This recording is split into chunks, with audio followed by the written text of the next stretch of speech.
The January meeting of the Diamond Valley Writers Guild is now in session, and I want to welcome everybody. People who are members, welcome back. People who are non-members, we're happy to have you attend, and we welcome you. And it's so nice to have everybody from different parts of the country. We're going to have a little business before we get to Les. And I want to acknowledge some people who've been helpful in working with the Guild and getting things in order for it. I want to acknowledge Jim Hitt, our past president, for his good work for the last couple of years. And Jolynn Beering for the time she's put in as treasurer, and for Karen Robertson for her taking a stab at being secretary, and for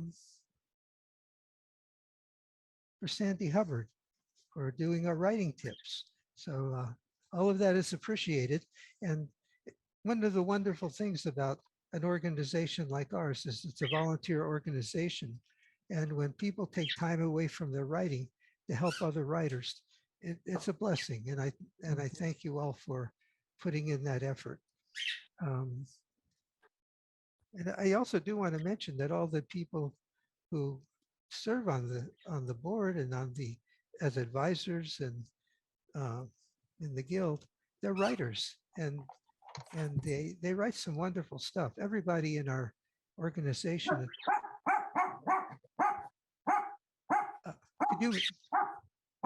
Could you mute the dog, please? Yes. Thank you.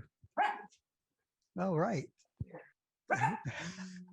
So, Oh dear. What's Sorry. that?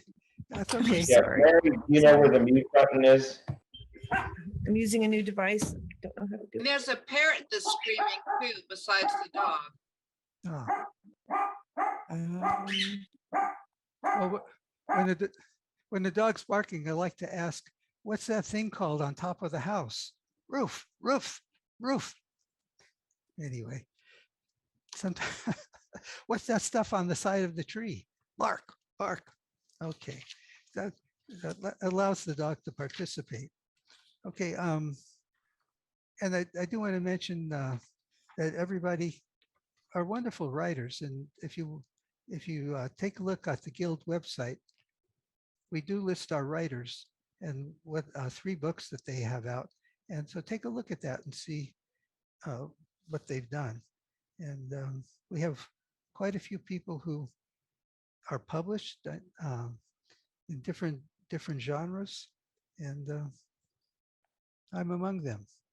Okay, now I'd like to introduce the lady who started the Guild, Lynn Spreen, and she's our guiding light, and she's in search of a webmaster. So unmute yourself, Lynn, and let us hear from you. Already done. So, hi everybody. Thanks for coming. Wow, 41 people. This is a real high number. This is good. Glad you're all here. Yeah, I have been serving as the webmaster, and I'm looking for somebody who will assist me using WordPress. We could start out with blogging. If you are interested in blogging on WordPress, if you know WordPress, and I could use your help on blogging. What I do is we have 10 meetings a year, and I like to do a follow-up blog each month after our monthly meeting, so that people who missed the meeting can go to it and get the YouTube link and maybe see references to, like, Les, your website. I'll link to that. So it gives our speakers some positive feedback and visibility. And then also, it's just a neat way to show off what we've been doing to anybody who goes to the website. Like Howard was mentioning that we have a member book page. So if you're a member of the Guild and you're published, we can fit in whatever 3 books that you've published on that member book page. And then each one of the books is linked to your buy page, which is usually Amazon. So hopefully that'll get you a few sales too. That's a benefit of membership. But I am looking for somebody to serve as the backup blogger. And I could teach you a few things about the website too. The duties aren't that strenuous, but if you would like to add this to your portfolio and have something to brag about and show off about, you could be a webmaster too, and I will teach you. I'm going to be retiring from this position on Halloween this year, October 31st. It's the end of our terms for all of our officers. And so I would spend all of this year making it easy for somebody to learn how to do this. I would ask again that you know how to do some aspects of WordPress at least, because WordPress is kind of interesting and I'm not a good enough teacher to teach you from the beginning. But that should encourage you because it isn't all that hard. One of the things that is very helpful if you are an aspiring writer and you're looking to build your platform is that you can put at the end of the blog post, put your picture, a link to your writing, a link to your publicity sites, whatever. And it's a good way to get some attention to your own professional work. So if you're interested in blogging with me after each one of these meetings, let me know. You can contact me at the Guild's Gmail page. It's dvwritersguild@gmail.com. So give me a holler and we can talk. Thanks. Okay, thank you, Lynn. Next, I'd like to call on Ellen Wolf to discuss our magazine that we publish every quarter. Ellen? Just had to unmute myself. Hi, everyone. I'm Ellen Wolf. And first of all, I would like to introduce the Straight Jackets magazine team. Cheryl, where are you there? Cheryl is our managing editor and Jolynn is an editor. I also edit and I'm the publisher. For those of you who don't know about the magazine, it's a literary magazine for members of the Diamond Valley Writers Guild. We publish 3 times a year. It's a really beautiful magazine and it wouldn't happen without our members because it's your writing that makes the magazine so rich and wonderful. So take a look. You can find it at straightjackets.org, and we spell straight S-T-R-A-I-T after Rusty Straight. Excuse me. So I wanted to give you a few statistics about what many of us think of as a little magazine. It's actually not. We had almost 1,700 visits in 2021.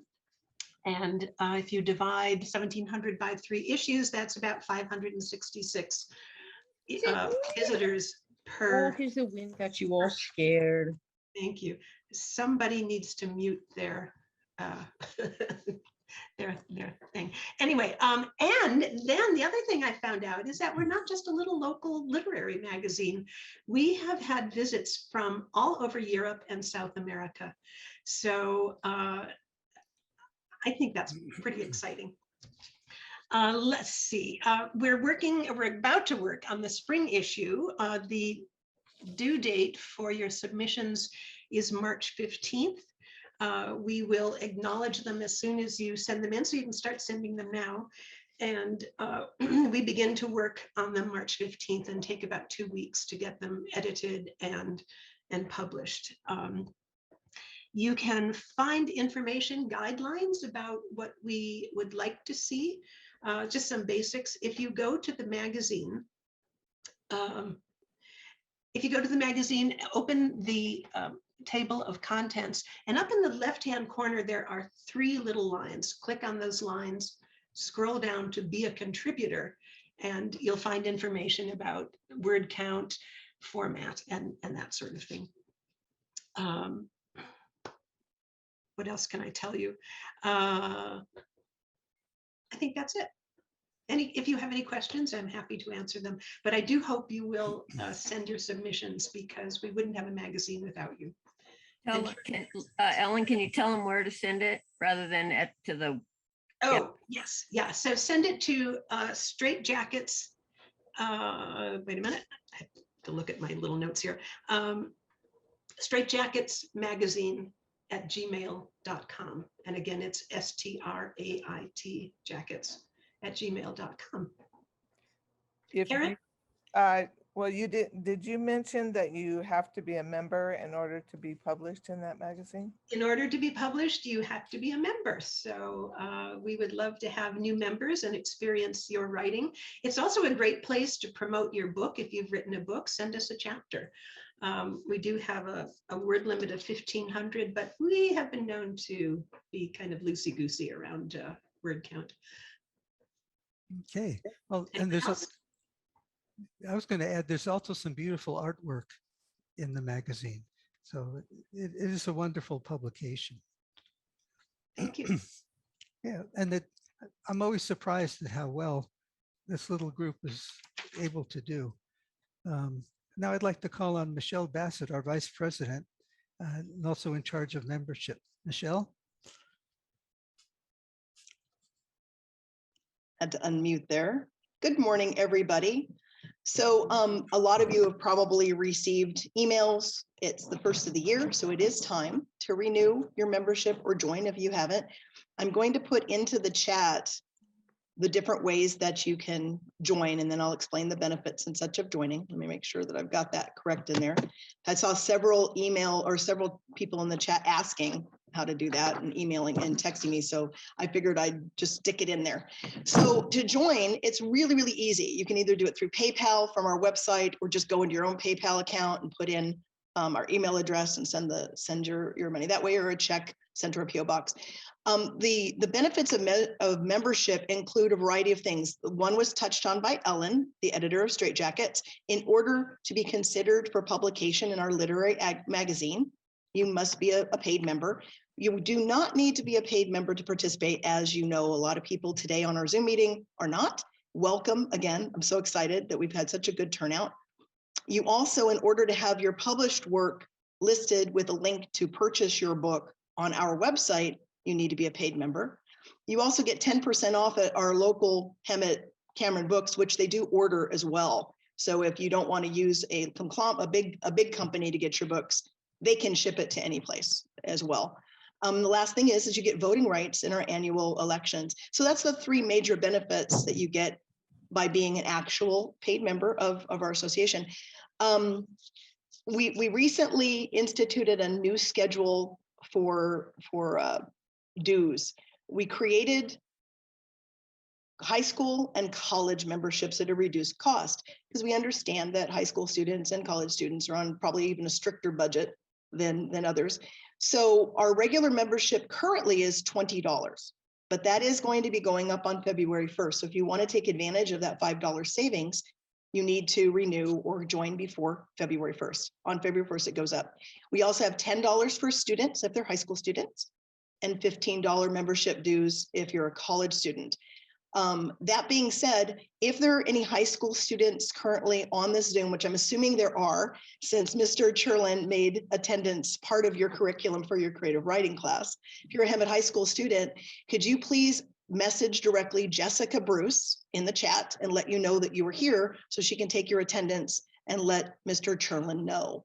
That's Jessica Bruce. She is an alumni of Hemet High. One of Mr. Cherlin's previous students. So if you could please message her directly so you can get credit for the class. I just put into the chat the information on how to join, and I'm going to put in our guild membership benefits. If you have any questions, you can always email the guild. You can also text or email me directly, chat, whatever we need. We'd love to have you all as members. We have a lot of really exciting things coming up in 2022. Eventually, we will be meeting live again, and we want to keep a Zoom presence for our out of area and perhaps people who are housebound that can't get to a physical meeting. And in order to do that, there will be some equipment purchases coming up in 2022 in order to run a live Zoom in conjunction with a live meeting. So membership is important. Thank you so much. That's it. No, thank you, Michelle. Now, as is our custom, we have everybody who wants to share their writing success in the last 3 or 4 months, and anybody's welcome to do that. And what I would ask though is just to keep it down to one thing because we have so many people. Okay, I see Dan has raised his hand. Dan, unmute yourself. There we go. Yeah, I was happy to see that Vicky completed my cover. She did a wonderful job. The cover for my first novel, which I'm in the process of getting published right now. So it's called Pipeline. It's an action adventure thriller that takes place in the mid 70s. So thank you, Vicky, for your great job. And I'm really happy about that. All right. Anybody else want to share? Yes, Rose. We can't hear you. Unmute yourself. I'm saying sorry and I'm still muted. I'm sorry. I put out a second collection of Claire stories and poems a couple of months ago, and it's called Claire Streaks Through the Autumn of Her Life. My Claire is a clear-eyed, somewhat funny woman and of a certain age. So it's available from Amazon. Wonderful. Thank you.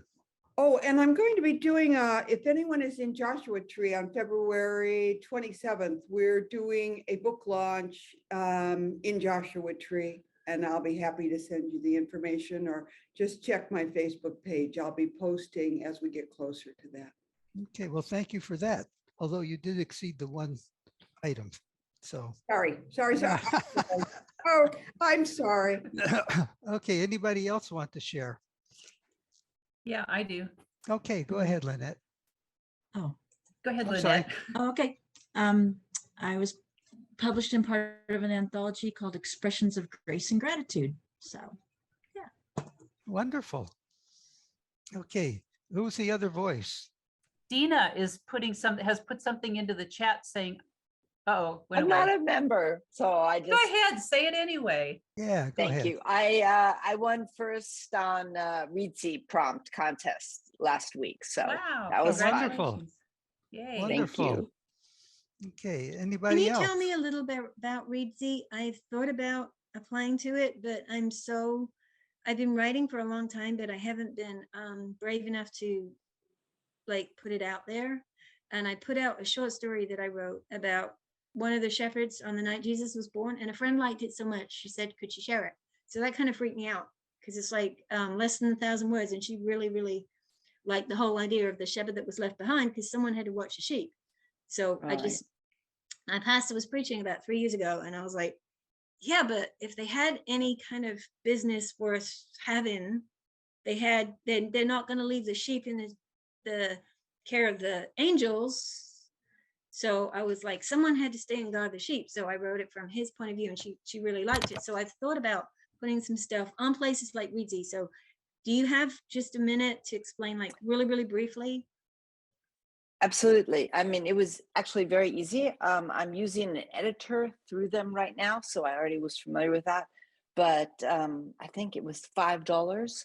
But they have prompts, so you must be responding to one of their prompts. And one of the things that is good or bad is that they take up to 3,000 words. So if you have a very short piece, that's a very flash fiction piece. Mine was very short. It was just barely 1,500, and I was sure. But anyway, I got as my, yeah, thank you. But I would totally go for it. Yeah, and they were very nice to deal with.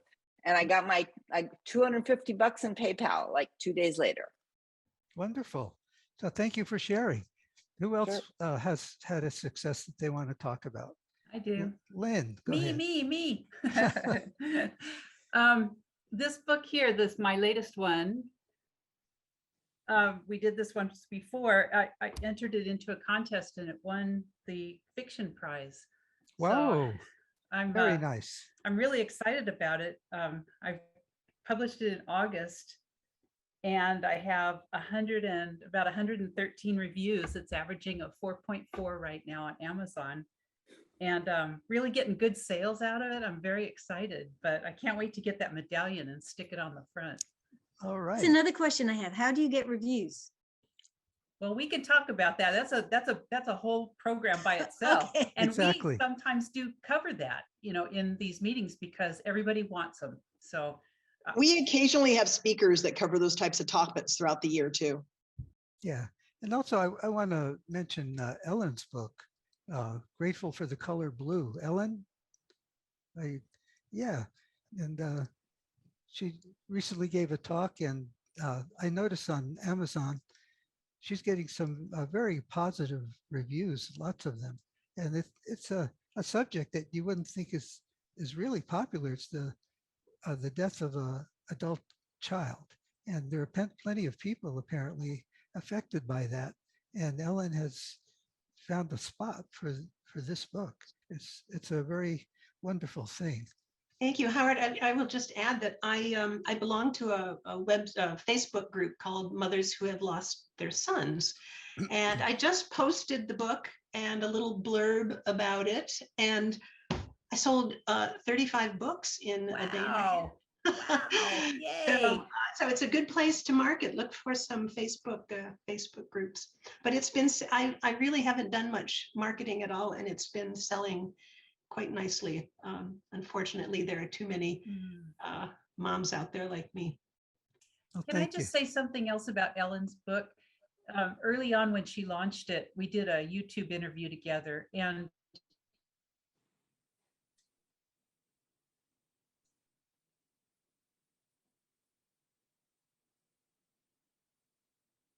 Hello, Lynn. Lynn froze.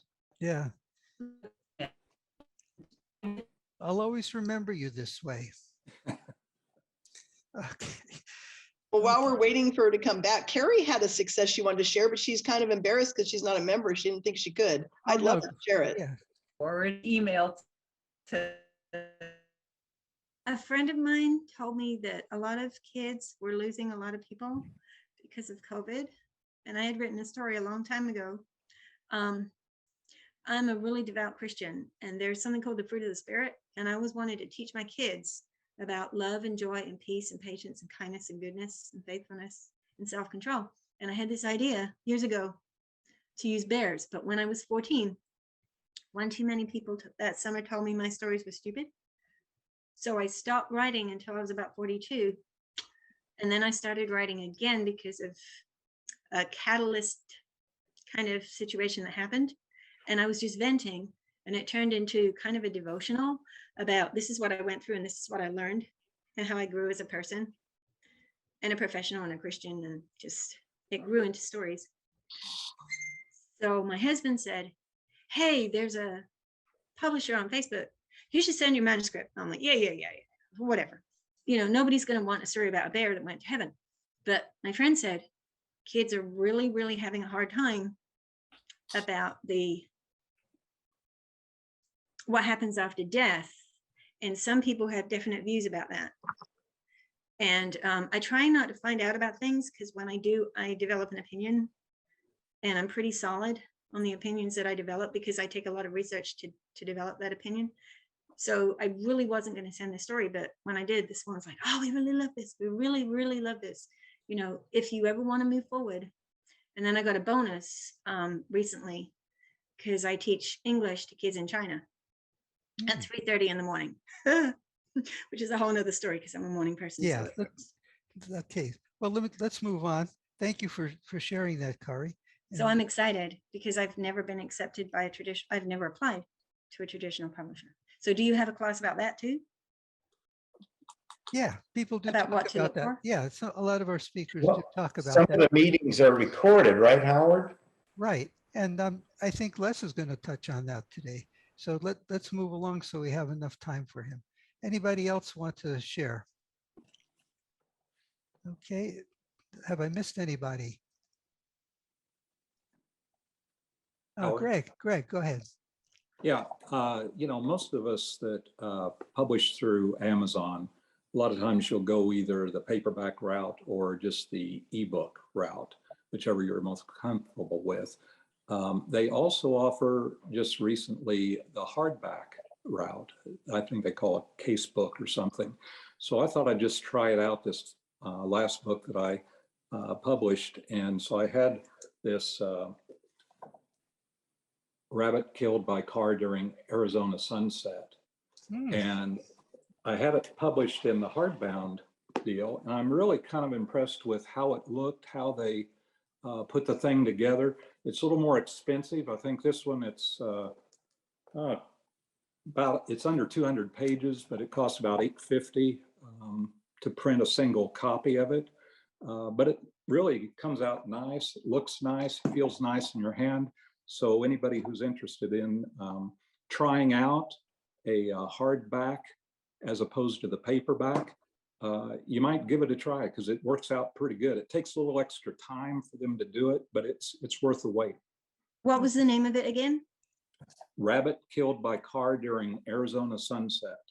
Okay, and what was the name of the hardback version? It's Rabbit killed by car during No, Arizona the name, sunset. the name in Kindle.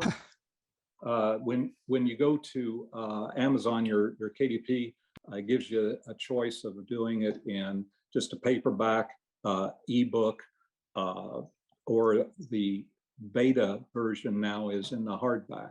So you can look at Amazon, the KDP, and they'll, you have different requirements for your cover size and everything. It needs to be a little bit larger and that sort of thing, but just follow the templates and it works out pretty good. Okay, well, If I thank you. can interrupt for a second, Carrie, I can show you how to do it. Okay, you two should contact each other. And, Yeah, she's and, part of my group. okay, good. I just want to, anybody else that I might have missed? Okay, Howard, Lynette just brought it to my attention that I kind of headed up a group that did the NaNoWriMo National Novel Writers Month Challenge in November, where the challenge is to write a novel of 50,000 words. We decided that each person should set their own goal. There were 10 of us, and we wrote 377,217 words and had a great experience. We met every Monday to encourage each other. So next November, think about doing NaNoWriMo. Thank you. Thank you, Karen. And I want to finish this up by saying what I've accomplished. My one thing is that 14 weeks ago, I started writing a human interest column on Substack, and it's been very well received. And if you want to take a look at it, it's my name, howardfeigenbaum.substack.com. And the name of the column is Chunky Peanut Butter. So it's various stories that are kind of amusing and just of human interest. And I'm really enjoying it. So let's He's see. becoming my favorite author. And the current week's offering is The Mystery of Anchovy Fillets. And this is getting a really good response. I've always wondered, how do they fillet these little fish? They're so small and there's a perfect fillet in the can. Is it like elves with little knives? Nobody really knows. So I had to find out, and I did. So if you check that out, you can find out how we really get filleted anchovies. It's amazing. Okay, and let's see. Let's move on to our traditional writing tips. We have someone new this time. It's Valerie Eitzen, and Valerie is wonderful. She was an editor of memoirs for Griffith & Company, New Dreams Publishing, and also an excellent writer of haiku and senryu. And she knows everything about grammar, especially, and the flow of something. So she's well worth listening to. So Valerie, give us your quick writing tips. Thank you, Howard. Howard asked me to help the Writers Guild writers out with writing tips on commas. And I was immediately reminded of the writer who was found guilty in court for using too many commas. The judge warned him to expect a very long sentence. The most common punctuation mark is a comma. It's the most used and misused mark. They're very important in understanding language in general. All through school, children have to pass English classes. One would think something as simple as a comma would be easy to master. However, every day I see commas where they should not be, and missing commas where they should be. A comma indicates a pause in a sentence. So if you always read your writings aloud and you pause when you're speaking, you probably need a comma. Note when you pause to take a breath and put a comma right there. Use all those commas to prevent confusion in your writings. And there is an amusing book by Lynn Truss, Truss, called Eats, Shoots, and Leaves, The Zero Tolerance Approach to Punctuation. And I wrote down some of Lynn's examples that are confusing either with or without commas. A panda eats, shoots, and leaves versus a panda eats, shoots, and leaves like a bandit. Slow children crossing versus slow children crossing. Look at that huge hot dog versus look at that huge hot dog. Why don't we get him some water? What is this thing called, honey? What is this thing called, honey? What if you saw this sign at a gas station, and I'm sure we all have, eat here and get gas? You might think the chili was a little spicy. We have 9 problems in editing, 8 or 9 major ones. Use a comma for joining 2 clauses in a compound sentence so they don't run on. Here's an example. The commencement ceremonies were long, comma, and the sun was very hot. The pause with the comma makes it easier to read. Use commas to separate 3 or more words or phrases in a series. The grocer displayed apples, oranges, bananas, and pears. So where I paused after apples, oranges, bananas, you need to put a comma. The English language, you may have noticed, is constantly changing. This would be a good place to talk about the Oxford comma because it comes up all the time. It's a final comma in a list of things. In the previous list of fruits, the comma after bananas is in and then it's out of fashion.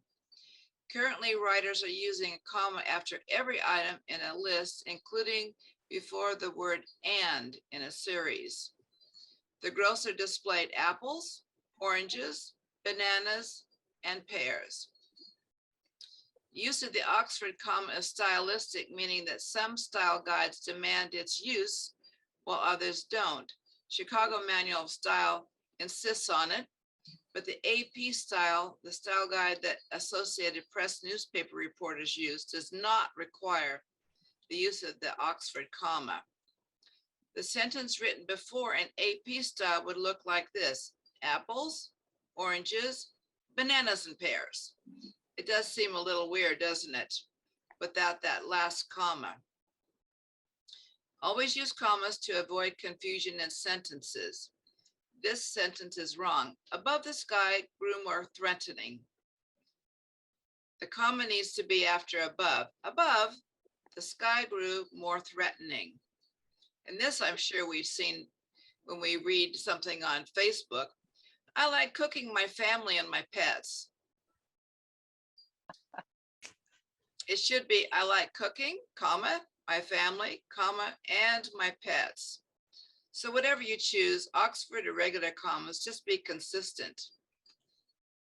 Even in Facebook's fiction writing or Writers Unite, I find readers misusing commas. If you have a long sentence, which can be rewritten as 2 sentences, please do not join them with a comma. There's an amusing quote from Lynn Truss, who wrote the book Eats, Shoots, and Leaves. She said, there are people who embrace the Oxford comma and those who don't. And I'll just say this, never get between these people when drink has been taken. People have strong opinions about punctuation. This might be a good time to say when you're quoting someone to put a comma after he said or she said, and then the quote. When you have etc. ending a series, it should be preceded by and followed by a comma. Apples, oranges, bananas, etc. were displayed at the farmer's fair. You actually need 4 commas there after apples, oranges, bananas, and etc. ETC is the abbreviation of etc. ET means and. So don't type apples, oranges, bananas, and etc. And how many times have you seen that? Use a comma to separate measurements.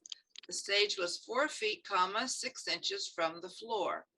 That helps when you don't have numbers running together. It helps you see in your mind the stage. When making vertical lists on documents or charts, don't put commas after the items, such as gold, silver, copper, zinc. You just stack them up without the commas. Maybe you've seen poems too, that after every single line, there's a comma, whether it's needed or not.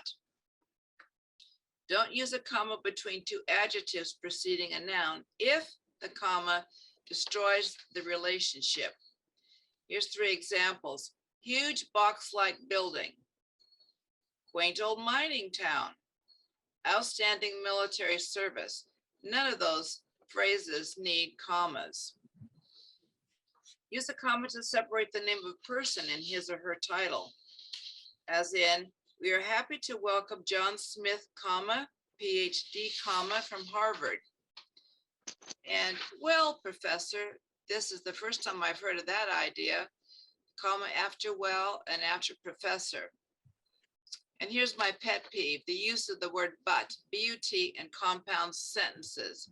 The comma goes before but not after it. The example is, she quickly bolted the door, but the intruder came in through the window. Now, how do we use the comma? This is the wrong way. She quickly bolted the door, but, comma, the intruder came in through the window. Here's another wrong way to write it. She quickly bolted the door, period, but, comma, the intruder came in through the window. The right way to write the sentence using but is, she quickly bolted the door, comma, but the intruder came in through the window. The comma goes before but. So remember, don't put a comma after but. If you come away with one thing from listening to me today, let it be not to put a comma after but. And finally, there's a quick and easy method I've discovered. If you're unsure about the comma in the sentence, you can break the sentence in half and reverse the order to see if the comma is necessary.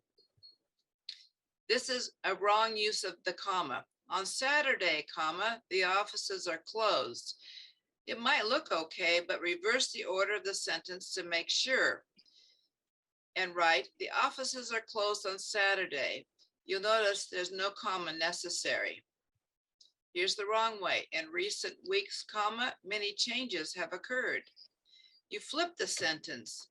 Many changes have occurred in recent weeks, and you'll notice no commas necessary. Author Lynn Truss said, using the comma well announces that you have an ear for sense and rhythm, confidence in your style, and a proper respect for your reader. I have a love-hate relationship with commas. When I was an editor for a quarterly journal for 20 years, I was called the Countess of Commas. Even today, I see them misused. So often, in fact, if I see a comma properly used, I almost rejoice. Okay, well, Valerie, comma, I really enjoyed your presentation. That was very nice. Thank you. And can I just throw in, when you submit your stories to Straight Jackets, we are really great with commas, Jolynn especially. So we'll fix any comma mess ups. Okay, and this is no small thing. I've been in writing groups where people say, well, I don't really care about punctuation. And I always say, have pity on the reader. You may not like it, but the people reading the stuff do. So it's your obligation to give them a sense of direction. So thank you again very much, Valerie. You're welcome. Okay. Let's see. Now we'll move on to our star speaker, Les Edgerton. Just a brief introduction. And I do want to say that when I saw Les's biography, I liked him right away. One of the hardest things in life to do is to change your direction of who you are and how you behave. And Les Edgerton is one of the outstanding examples of someone who did that. And he has my respect and admiration for that. And also I appreciate his accomplishment as a writer. So he's a great guy. And let me just read you our short little bio that we have on the website. Les Edgerton is the author of Hooked, write fiction that grabs readers at page 1 and never lets go. Writers Digest books. Hooked consistently appears in popular top 10 lists for books about the craft of writing. Les knows what he's talking about. To this point, he has authored 23 books. His ratings on Goodreads.com sit at a stellar 4.83 out of 5 stars. Les's personal story is one of inspiration and redemption. From a career on the wrong side of the law to that of a widely read author and college writing instructor. You'll find his matter-of-fact view of life and sense of humor are refreshing. And we've posted his website, and there will be a question and answer period after Les's talk. So Les, unmute yourself.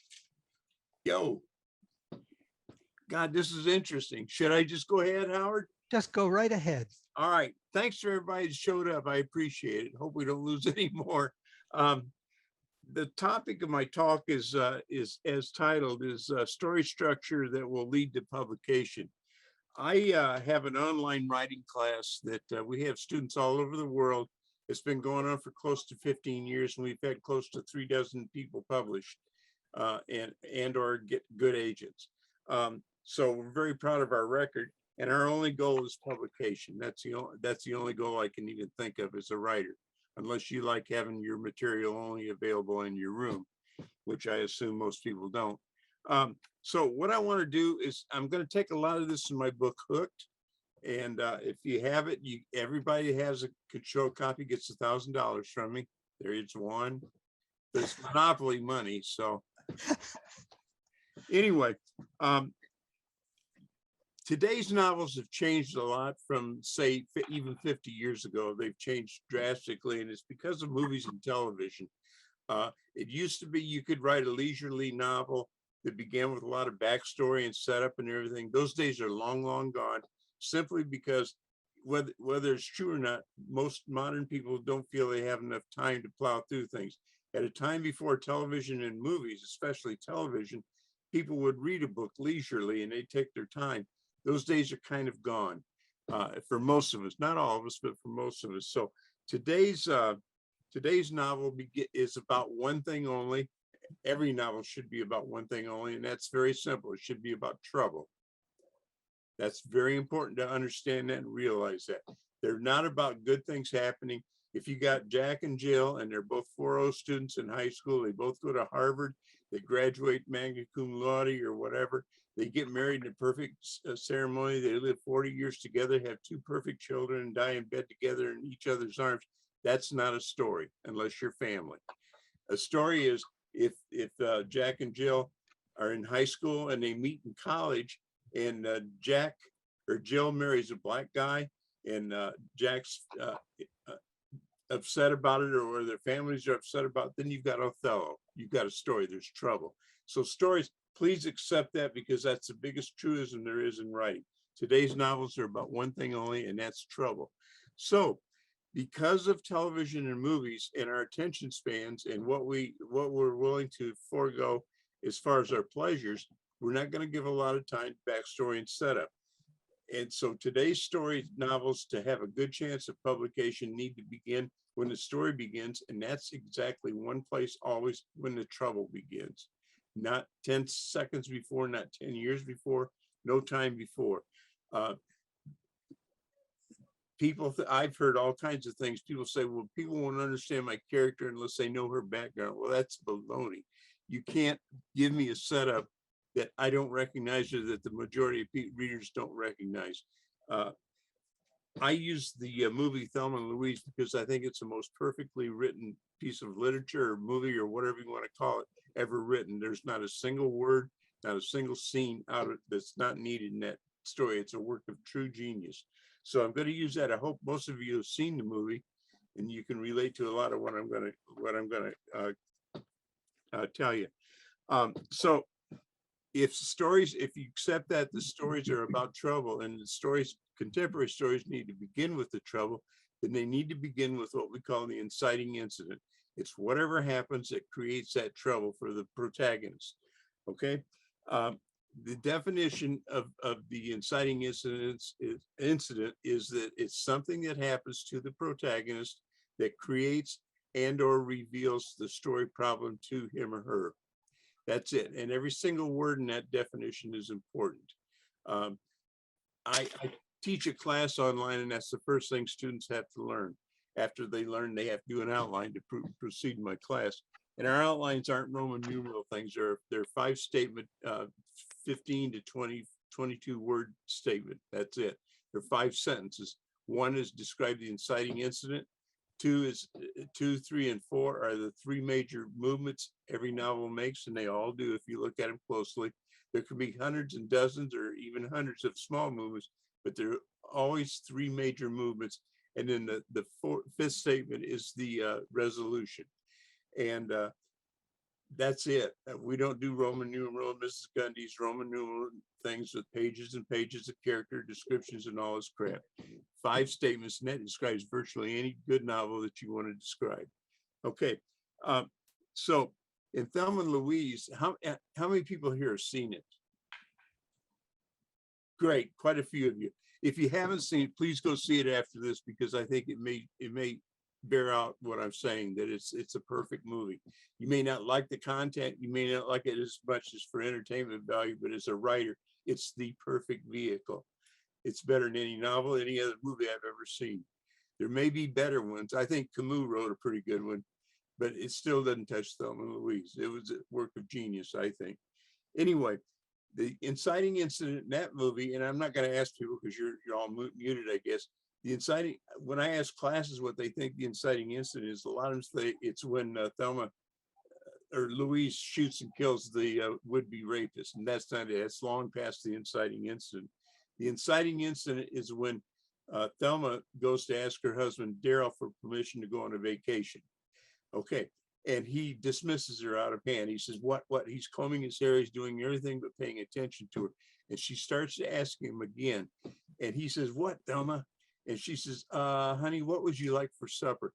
That's her inciting incident, because she realizes she's got a problem, and it's in this case, it's a realization that creates an inciting incident. She's known she's had a problem probably for the 8 years they've been together, but it's never been a problem that became the problem in her life. That's what the problem has to be in a story. It has to become the single most important problem in the character's life. At that point, he or she has made up their mind they're not going to stop until they resolve that problem.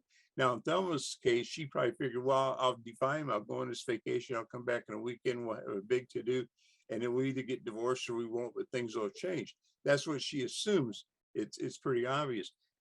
It doesn't turn out that way. And it's the author's job to make sure it doesn't turn out that way. But good openings and good inciting incidents lead to small problems, small dramatic problems, not big ones. And I get so many people that think that to have a good opening, they have to do something melodramatic. Somebody has to get shot, killed, kidnapped, or whatever. Those are often the wrong kind of openings. How do you top somebody getting killed? Have 30 more killed? You can't. It's hard to top that. So start small but dramatic, and make it a worthwhile problem that people can relate to. Now, the first problem revealed by the inciting incident, by the character's action, is what I call a surface problem. It's a relatively minor problem, but it has to lead to a much bigger, more universal problem. In Thelma's case, her problem is her husband. She's lived in a loveless marriage where he's kind of run roughshod over her for the 8 years of their relationship, 4 years of dating and 4 years of marriage. And she finally realizes she's not going to tolerate this anymore. She's going to resolve this problem. So she defies him and then goes on this trip with Thelma. Or Louise, I'm sorry. Anyway, I trying to keep notes here, and if I stumble or anything, somebody slap me. I need brought back to. I have I'm ADD, so I lose my attention span easily. Robin can attest to that. Anyway, so the first thing she does Oh, and this leads to another thing, two other things, character arc and what characters do. I've had so many students over the years say, my character would not do this. Well, you better have your character act out of character almost from the beginning, or you don't have a story. And that's exactly what Thelma's character does. The first thing she does, she's defied her husband, they're on their trip, they're starting on her trip, and she begs and wheedles Thelma to stop at this roadhouse. The day before, she would not have done this. Every step she makes in this story is something she would not have done at the beginning. And it's built off the last action. She has the courage to do that because now she's defied her husband. So now she can go to a roadhouse.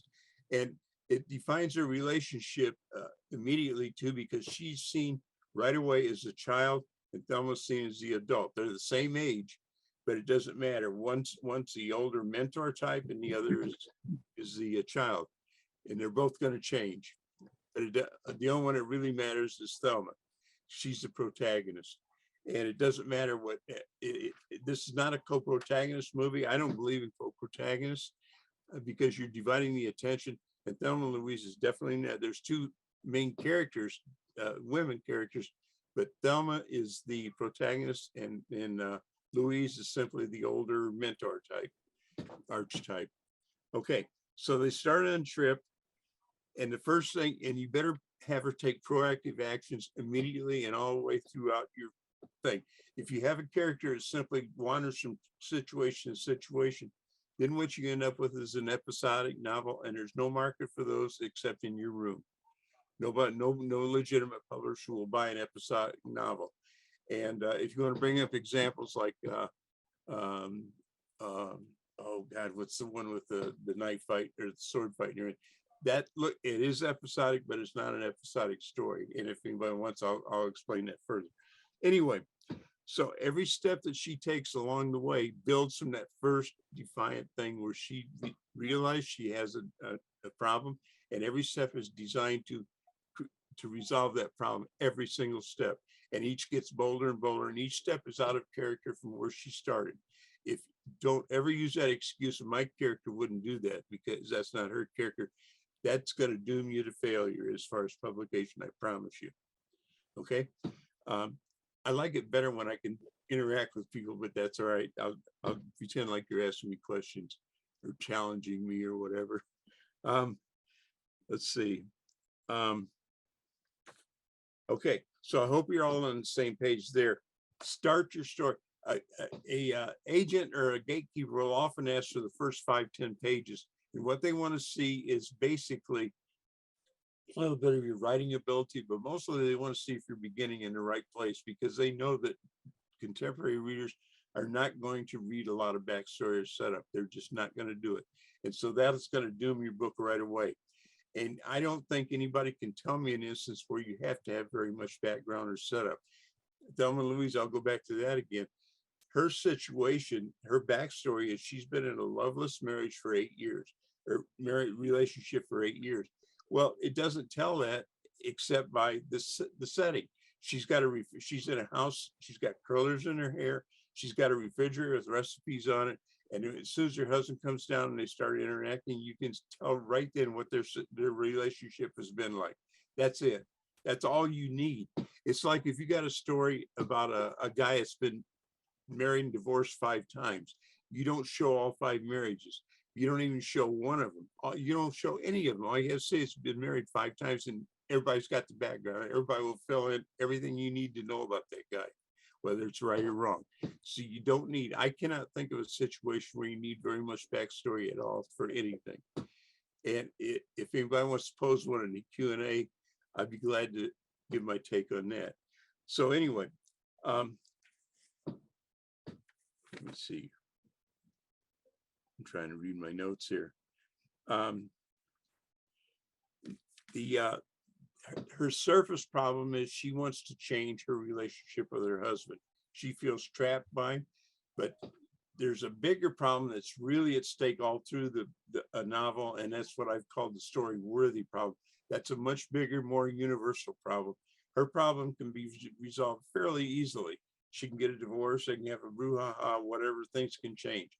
But the biggest story is, and the character only finds this out at the very end as a result of all the road she's traveled to get there.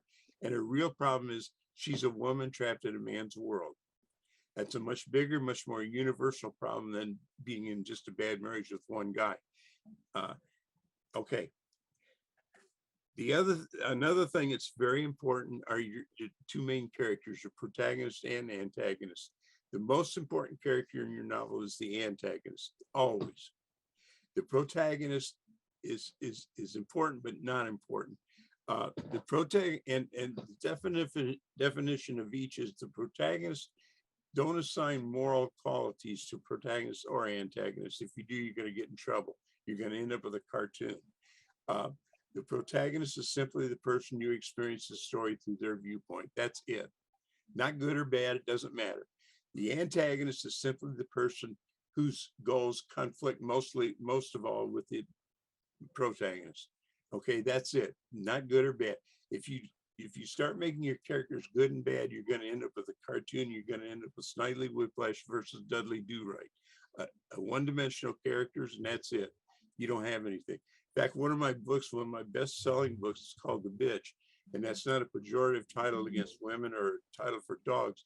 It refers to the 3 strikes and you're out, the habitual criminal statute that gives you life after you've had 3 felony convictions, and everybody refers to it as The Bitch. And I probably should have changed title because people assume it's that. And in fact, we just sold it to an Italian publisher for the Italian rights, and they're going to retitle the habitual criminal, so they don't, upset the snowflakes or whatever. Anyway, sorry.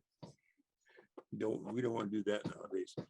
But the protagonist is, how many people have seen The Silence of the Lambs? Yeah. What's the best character in there? Isn't it the antagonist? Absolutely. The protagonist, I could barely remember her name. She's bland. She does the same thing. She changes very little. The antagonist is the most interesting character in that, as they are in most books, if you think about it.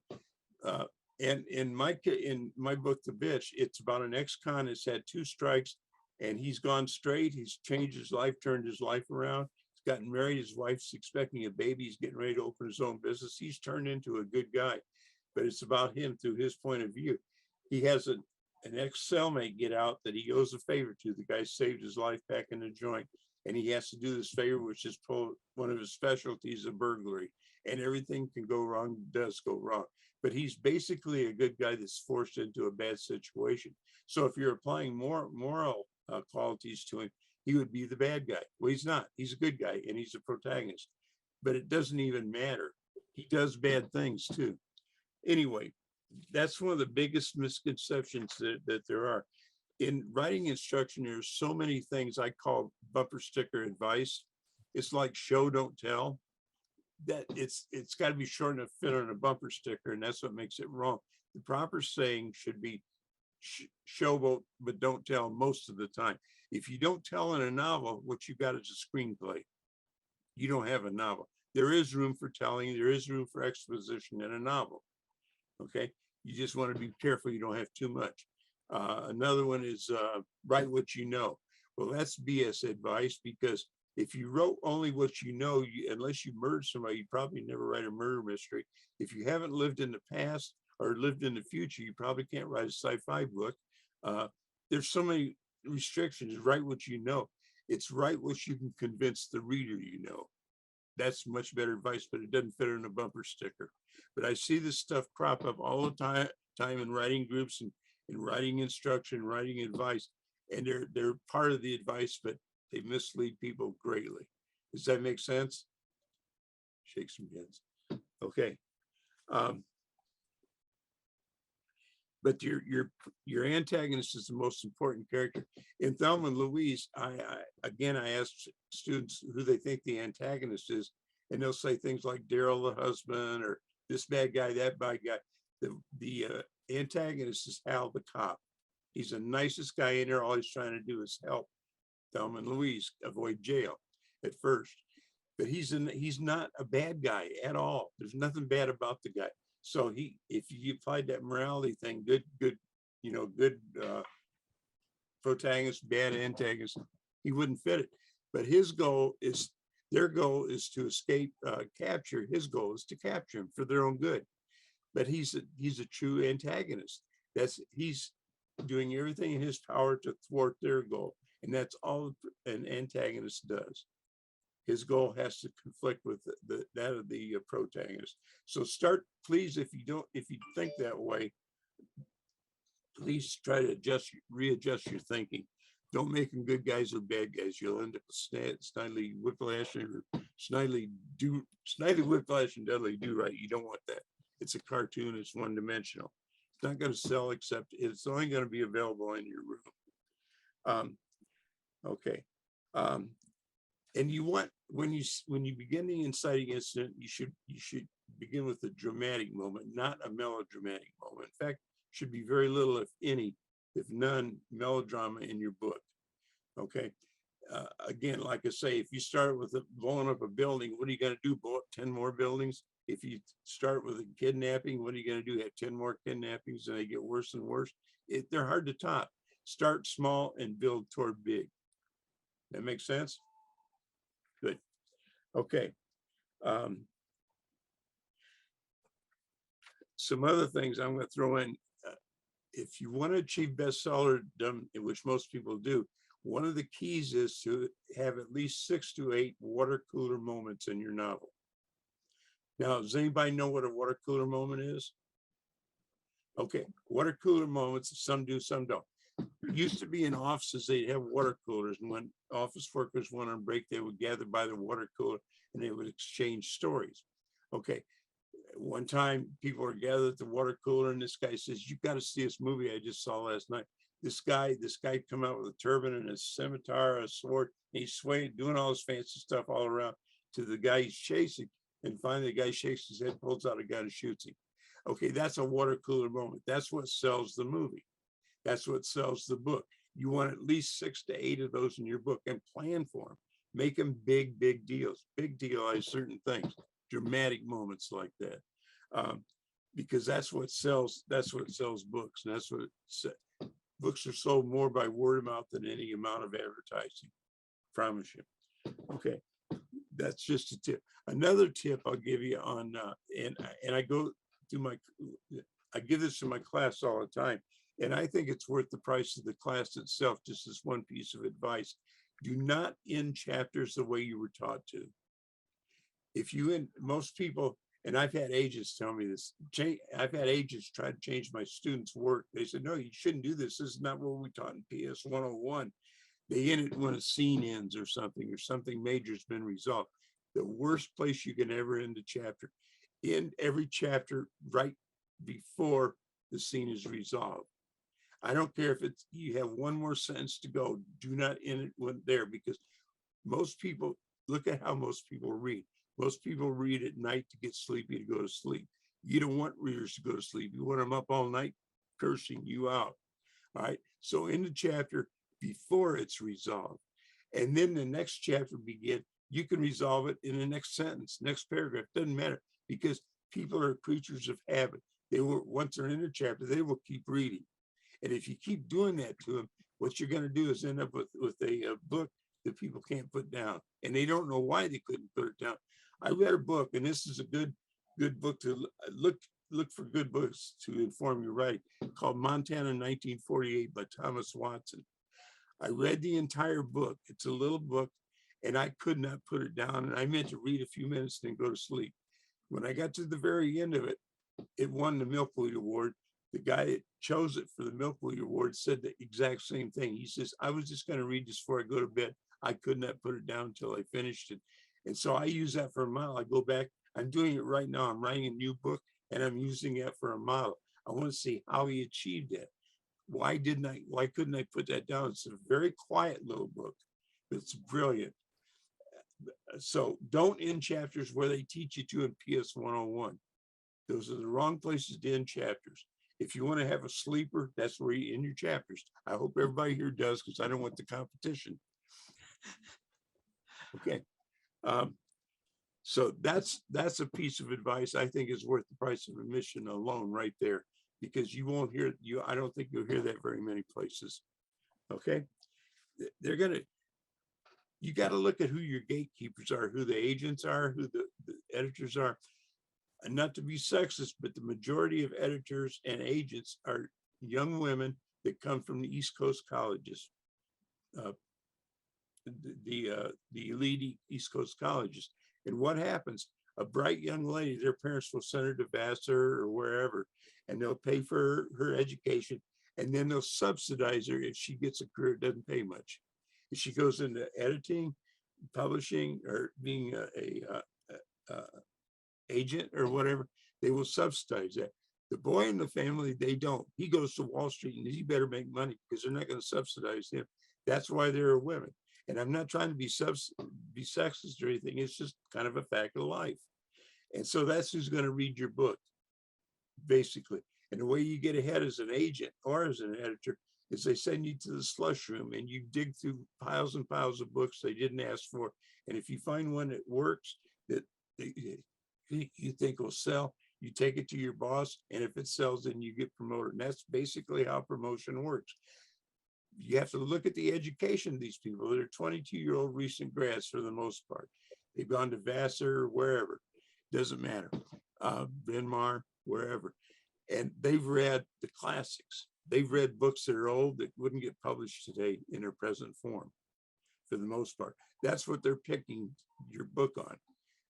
After they've been in it a while and gotten weeded out, and they weeded out all the dreck and everything, they get down to the real people who understand books and the public in reading taste, and they're the ones that stick. But when they first start out, that's who's mostly going to see your book unless you've already got a good agent. So you don't want to depend on those people to judge your book, whether it's publishable or not. So you have to excuse me while I pause once in a while. I have ADD, I also have COPD, and I'm a wreck. I'm 78 and I look 178 and feel 278. So sometimes I have to gather my thoughts. I hope you'll bear with me. It sucks getting old, trust me. Nobody here wants to do that. Try to avoid it. Let's see. I have a question for you. Who's that? Okay. Valerie, I didn't understand about the chapter ending. Could you give an example? I can't off the top of my head, except in any of my books. It's when, let's say you've got a scene that's building up.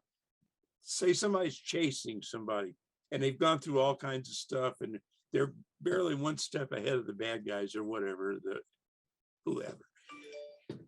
The way they teach writing in public schools or wherever, colleges, MFA programs and everything, is once he catches them and she diffuses the situation or whatever happens, that's the end of that chapter. That's the wrong place to end the chapter. End it while he's still about to catch her. Nobody will put that book down then at that point.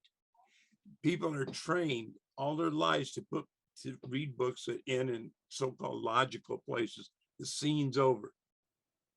Do not Okay, so I'm getting the feeling that you need an actual hook at the end to keep your reader reading. Right. Well, the hook is basically you haven't resolved it yet.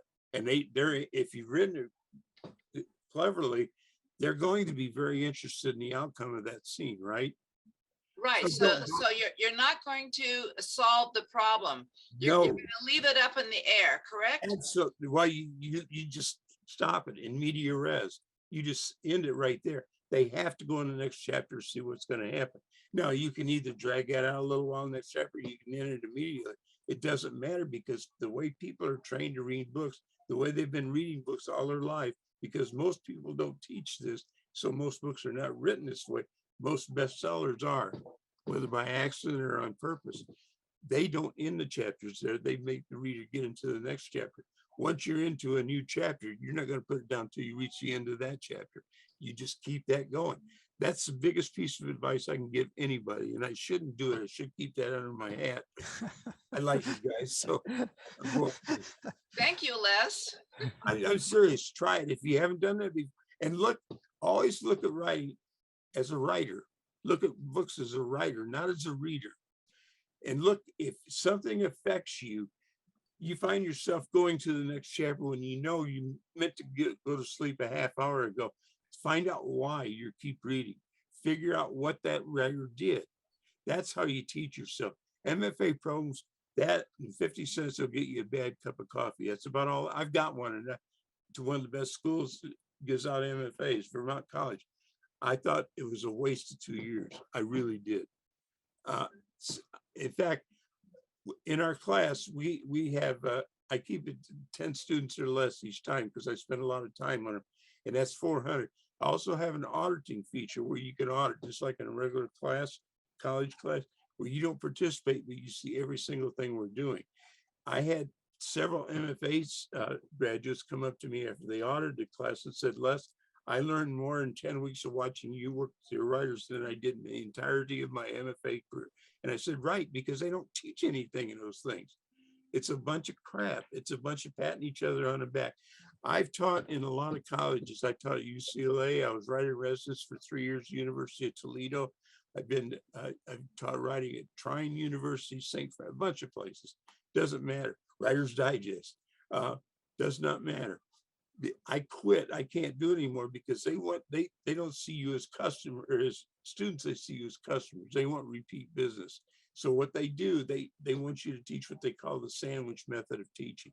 And that's, you build a sandwich. Your first piece of bread is a bit of praise. Then you slip in some criticism, and then you put another piece of bread and that's some more praise. Well, I'm sorry. Our classes are not like that. I've had students I've had for many, many months I've never praised because they didn't do anything praiseworthy. Why do you have to lie to people? The worst thing you can do to a writer is lie to them. And when you praise people for things they haven't achieved, you're not doing anybody any favors. You're just not. We're very upfront with our students. A few people can't take it because we don't do the sandwich thing. If it's praiseworthy, usually we figure you know that. We don't have to tell you that. If it doesn't work, we tell you it doesn't work, but we also tell you why and we tell you how to fix it.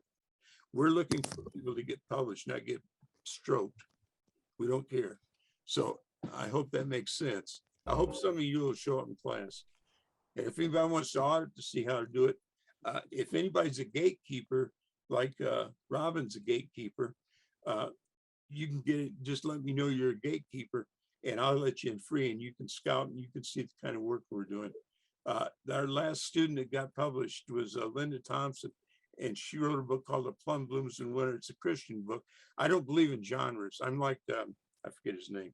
Anyway, he only believed in 2 genres and I do too, and that's good writing and bad writing.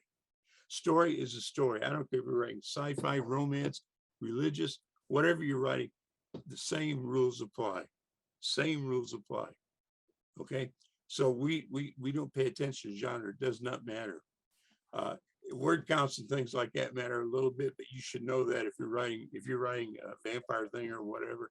And I hate those things, but I teach them just the same as anybody else because a story is a story.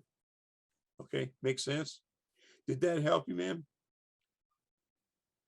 She left. She got her information and she left. Okay. Oh no, there she is, Valerie. Was that helpful? I mean, try it. Start looking at books. Go back to books that were page turners for you and see, and I'll bet you $1 to a donut. Most of them followed that kind of advice. Yes, those that last sentence in the chapter leaves you hanging, and Howard is famous for that. You cannot put Howard's books down. Yeah, exactly. That's what you're after, right? Absolutely. What a book people cannot put down. And I got to read Howard's books now because I'm going to learn something from them. All right. Thank you so much. My pleasure. Don't go. We've got more. I hope. Let me get a drink of water here. Character arc. The only person that needs a character arc in a novel is the protagonist, not the antagonist, not people that help him, nobody. The protagonist is the only one. Thelma and Louise is perfect. Every single action she takes is proactive. You do not want a character that's reactive. That leads to episodic books. This happens to them, and this, and then this, and then this. And I see so many people do that. They throw their character into a situation and they keep having other people come up and affect their decisions and everything. That's not a book. That's not ever going to sell to anybody good. It's got a good editor, a good publisher. It's just not. The character has to be proactive on his or her own behalf to resolve the problem. Okay. And Thelma and Louise, it's perfect for that, to study that movie as a how she does proactive actions. Look at every single action she does, and they're all based on her, basically. Just about all of them are based on her being proactive. Is something she would not have done the day the story started. It's something she wouldn't have done before the last action she took. That's how you build a character arc. It's small steps. Keep building, keep building, keep building. Okay, does that make sense? Good. You don't have to plot this out. You just have to have some sense about you when you write. Okay. Make your character proactive. Don't ever use that excuse. So my character wouldn't do that. Well, if she wouldn't do that, I'd get rid of her ass. She better go out of character, or you're not going to have a book that anybody's going to want to pay money for. And that's what we all want. I hope. Okay. Pacing is important. I always look for models of pacing. Has anybody read Octavia Butler's Beloved? That's Octavia Butler she's a black sci-fi writer. I don't know. I think she's still alive. She wrote a book called Beloved. I think that's the book I'm thinking of, where it's sci-fi, but she's a black woman that's in real life in the book. She's married to a white stockbroker and they live in San Francisco. Okay. Something happens and she gets sent back to slave days and she's a slave. And she has no control of it. She doesn't know how it happens or anything. And the thing is, she's got to take care of this obnoxious little boy. That's her job as a slave. And she hates this kid. This kid hates her. He's a racist. He's the worst little kid you could ever imagine. And it's some reason she gets transported back to the present. This happens throughout the book. It's a brilliantly written book, but the pacing is what I take from this book. As it gets closer to the end, everything speeds up, and it's worth studying just for that thing, because it becomes a book you cannot put down at the end. And if you look at it, which I have studied very closely, whoa, Bless you. I just had a heart attack. Martha, I'm coming to meet you. Anyway. Can Cindy and Howard both mute? Because you guys keep coming in. It's okay. It's just scary. I thought it was a jealous husband. I'm sorry. Had my days with those. Where was I? I forgot now. Oh, the chapters get shorter, the sentences get shorter, the words get shorter. It's physical things like that influence pacing. Look at it, and people do something that you notice in a book. See how they did it. Search until you figure out how they did it. That's how you become a writer. That's how you teach yourself to become a writer. So I would look at that book for pacing. You want your books, yes. If I can interrupt, it's actually Kindred by Octavia. Kindred, I'm sorry. Thank you so much. I knew Beloved, wasn't it? Thank you so much.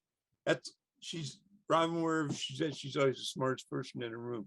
I've appeared, she runs a library in South Carolina, North Carolina. I get them mixed up. South Carolina, I think. Charlotte, is that South Carolina?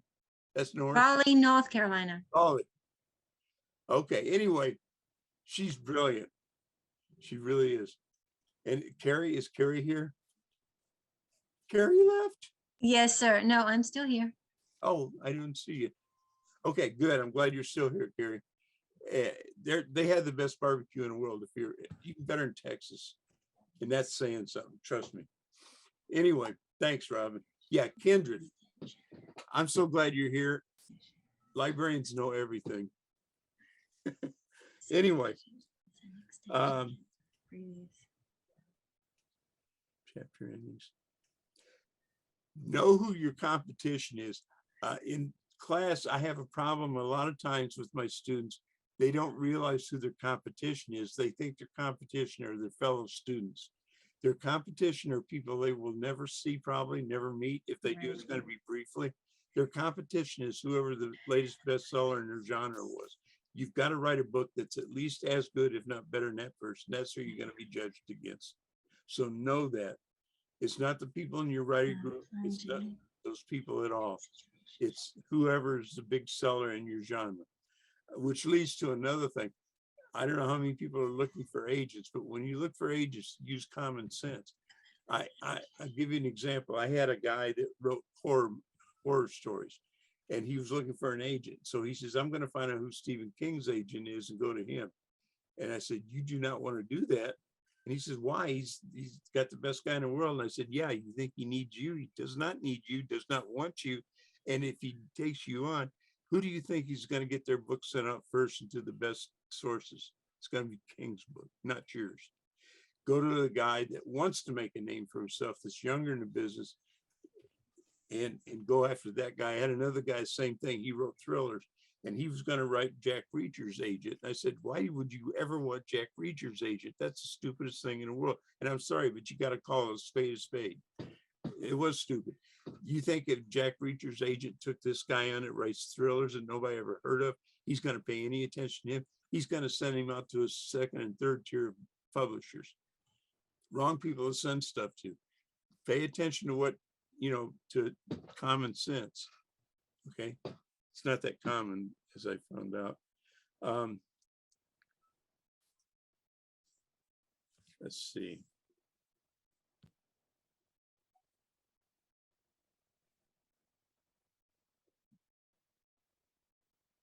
Okay.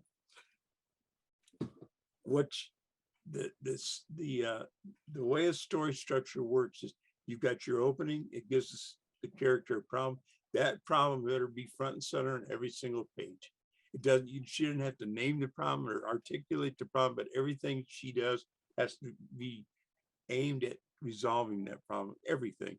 If she can let it go for 10 minutes, it's not a problem. It hasn't achieved the status of a problem. Has to be important. It has to be the most important thing in her life. There's another book that's a very quiet little book that David Madden wrote called The Suicide's Wife. Very quiet book. You can't put it down. What it's about is it's hard to write a synopsis to entice an agent to take this book on, because it's about a woman whose husband dies and she's trying to get her driver's license. Sounds exciting, doesn't it?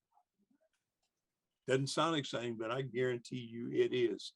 It's a page turn. The reason is her husband has done everything for her in her life. He thought he was doing the right things for her all the time. He wouldn't let her shop. He wouldn't let her work. He did everything for her.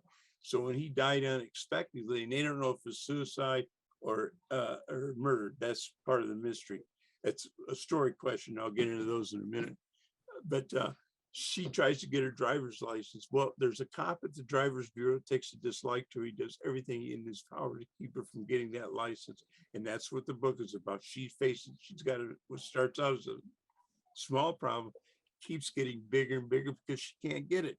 And if she doesn't have a driver's license, she can't go look for a job. She can't even go shopping without that driver's license. Look to books like that and say, what's their power? What are they doing that makes a quiet little subject like this so powerful? And you start to teach yourself how to write well, I'll say.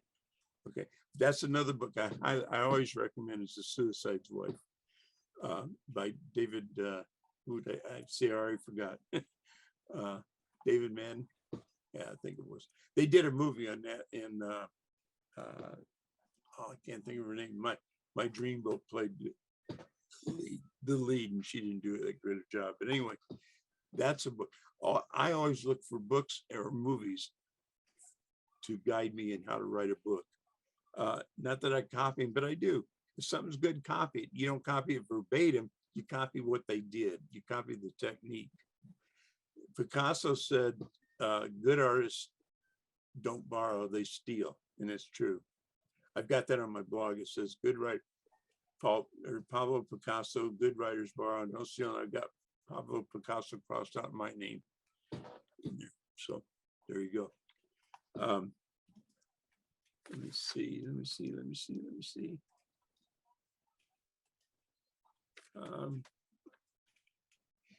Howard, can we open it up if people want to ask questions? Sure, Les. Because that helps me if you guys, if you don't mind asking questions. I got a question. Who's I? That's me. Okay. Got you, Lynn. What was that Montana book again? Montana, 1948. Okay. It's another quiet book, but I'm reading it right now again for maybe the 10th time, because I want to see more I'm gonna model novel I'm writing on that. I'm gonna do what he did. And I have to refresh my memory and see exactly how he did it. Because it's very, he does another thing I think is a no-no. He starts it with a prologue. I do not believe in prologues as a rule. Because it's like that. It's why I won't teach comp in college. Do you know what they want you to teach in Comp 101? A 5-paragraph essay, which is total, excuse my French, total bullshit. They want you, one paragraph tells the reader what it's going to be about. The next 3 paragraphs tell the reader what you just told me you're going to tell. And the 5th paragraph summarizes what you just told. If that is appeal to the dumbest person you ever met, I don't know what is. It's dumb teaching. It's a dumb outcome, and it doesn't teach anything. I will not teach it. I refuse, but I still get jobs for some reason. I teach my own way. But that's what I don't even know why I came up with that example, but that's what. But anyway. you said, I'm sorry, me again. You Yeah. said that Montana 1948 is good because it teaches you how to not be able to put a book down. And Yeah. then you said A Suicide's Wife is good because it helps you see how a little problem is front and center in each scene, and a little problem becomes something really compelling. Yeah, Okay. exactly. Okay. And Montana 1948 is by Larry Watson. Okay. He's got other books that are okay, but nothing like that one. Okay. Great. Daniel put the link to the book in the chat and I just reposted it. Yeah. Excellent. Oh, okay, Thanks. cool. Yeah, we're trying to go ahead and put links to everything Les is Okay. referring to as much as we can. Yeah, that's been helpful. Well, if you want this one, then. Les, could you say more about water cooler moments? You said you need to have Yeah. 6 to 8 water cooler moments. 6 to 8. If you look at all bestsellers, almost all bestsellers, they'll have at least 6 to 8 water cooler moments. Right. And more about what they are. Okay, there's something outstanding in the book. It's a twist. It's something that you weren't expecting when you read it, but it affected you emotionally. You will go to work the next day and you'll tell your coworkers about it. That's a water cooler moment. It comes from when we used to have water coolers in offices, and on breaks people would gather and they would talk about things like that. You got to see this movie. You got to read this book. That we don't have water coolers anymore, but that's still the term they're referred to as. And which book had that? Was that Kindred or which one? That was the example I mentioned was the one that was made into a movie, Indiana Jones. Okay. Which some people think is a episodic movie, and it is, but it isn't. It is because I forget the producer, very famous producer, did this. He paid it as an homage to the serial writers that used to write serials and movies. When I was a kid, which is way before dinosaurs went on the endangered list, we'd go to the movie on Saturday and they'd have 2 features, a short, a newsreel, and a serial. My favorite was Lana, Queen of the Jungle. And they would, I think, had 12-minute, 15-minute segments, and it would be a totally enclosed scene. Lana, or the Queen, Sheba, Queen of the Jungle, that's what it was. And she would be swinging through the vines in the jungle, and the lion would threaten her. Some come down to where she almost escaped, but she didn't, and it would end there. Exactly how I'm suggesting do chapter endings. It would never be resolved. You have to come back the next week to see if she escaped the lion. That's where I got the idea. I said, man, this worked like great.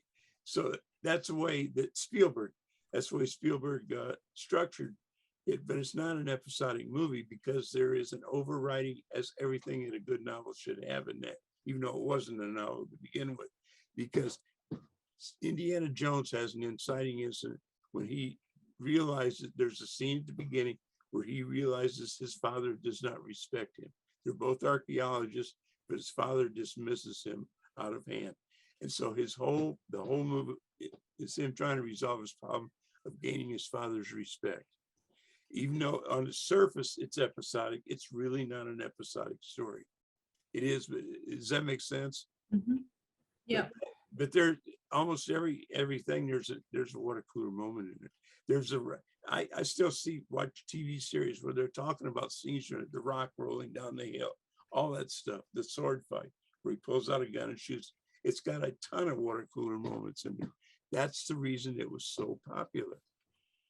Cheers, the series Cheers, Does anybody know what made that popular? There were two brothers and another guy. I forget the names now. I'm bad. My memory's gone. But anyway, they created that and it was a huge success. And the reason was, in an interview, they revealed why it was. There's supposedly 7 or 8 forms of humor. They use an instance of every single form of humor in every episode.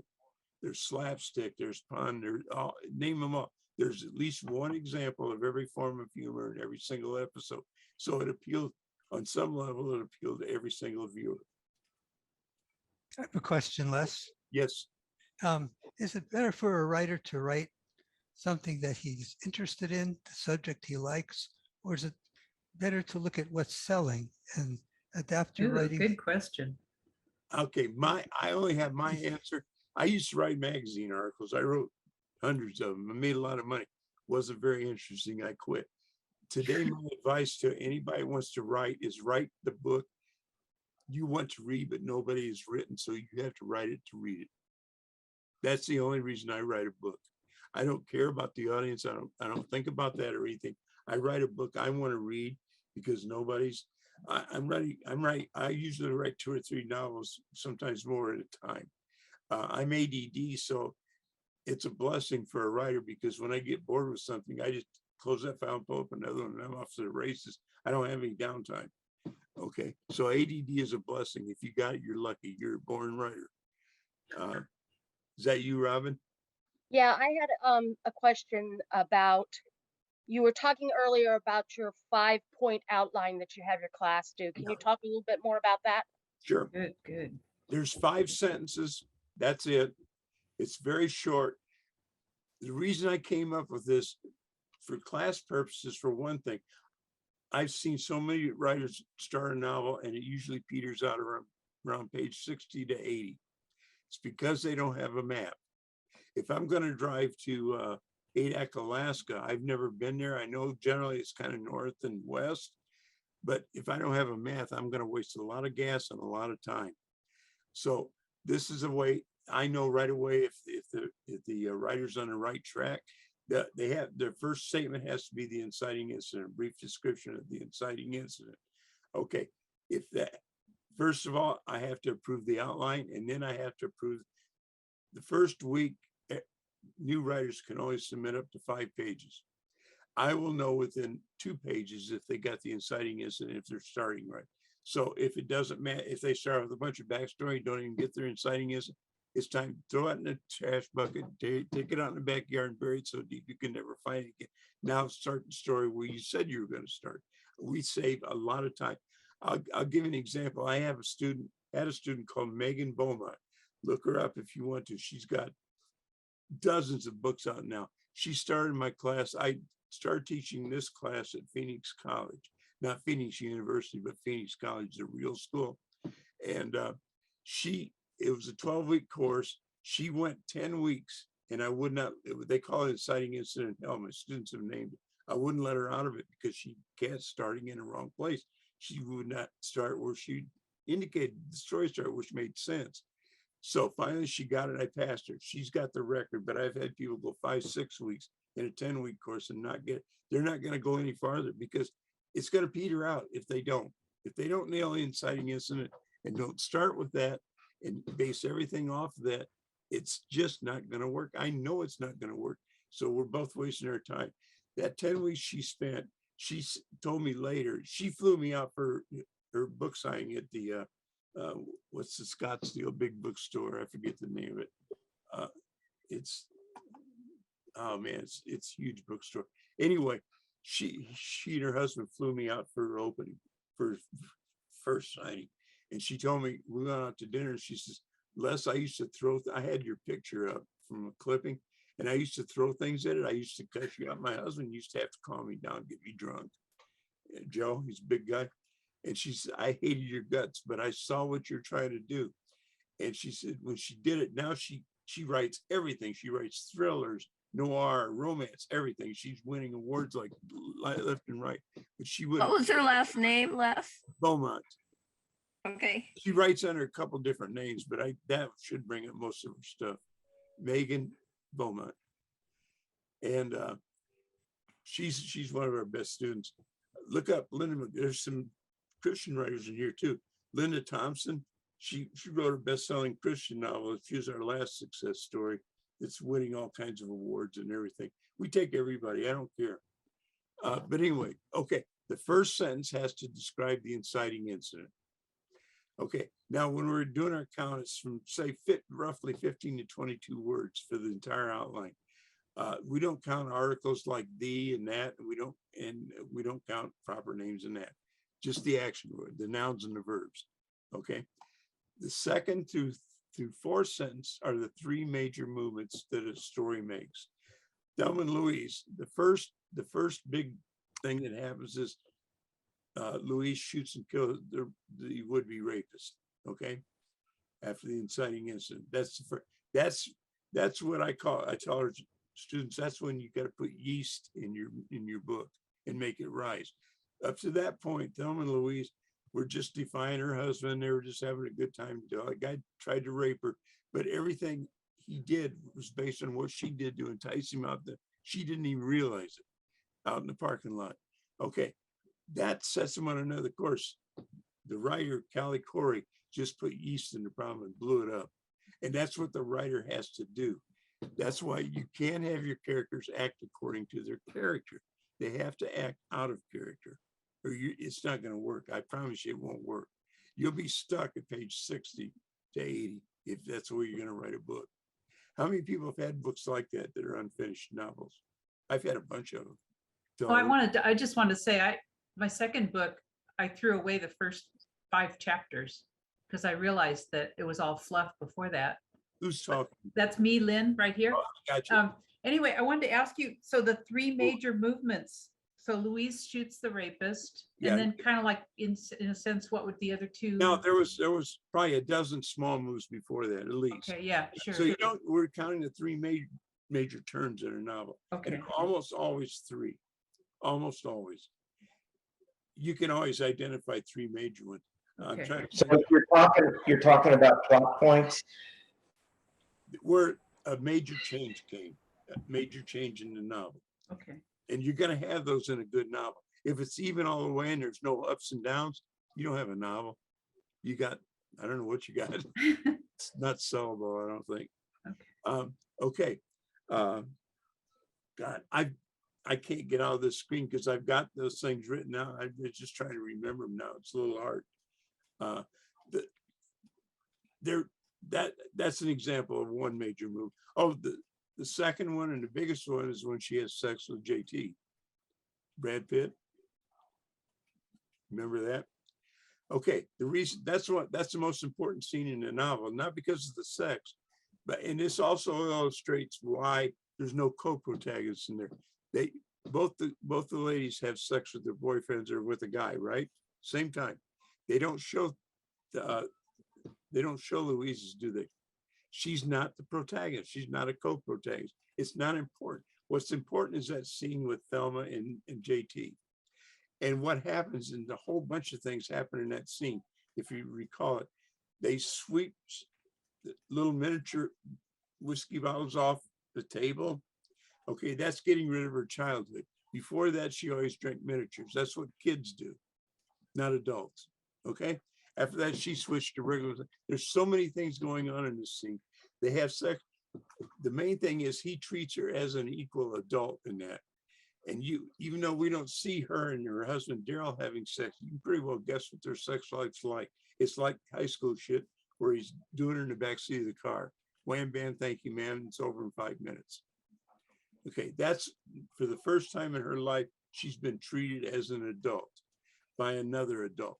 That transforms her into an adult. That's a very important scene. And that's why they don't show Louise's scene, sex scene too, with Madison, because it's not important. What's important is what Thelma does. Thelma is the protagonist. And the third scene is actually the scene that reveals the story-worthy problem to her. It's almost always the last scene. And that's when they've got the whole military behind them. They're on the edge of the Grand Canyon. And that's the third turning point of the thing, because they could give up And a lot of viewers that were not very bright wanted him to give up, go to prison for 8 years, get out, marry, find a nice guy, get married, and that kind of crap. But Callie Corey is a brilliant writer. I mean, she is flat out, that's the best written movie, novel, anything I've ever seen. I've read thousands and thousands of books. I've never seen anything like this. Every single scene. The only thing that Ridley Scott, the director, changed was one word, and he changed it for the worse. They used her script totally all the way through it, and the word he changed at the very beginning, they're on the phone with an interchange. And Louise says, "I'll see you later, little housewife." Well, that is not what Callie Corey, the screenwriter, wrote. She wrote, "I'll see you later, little sister."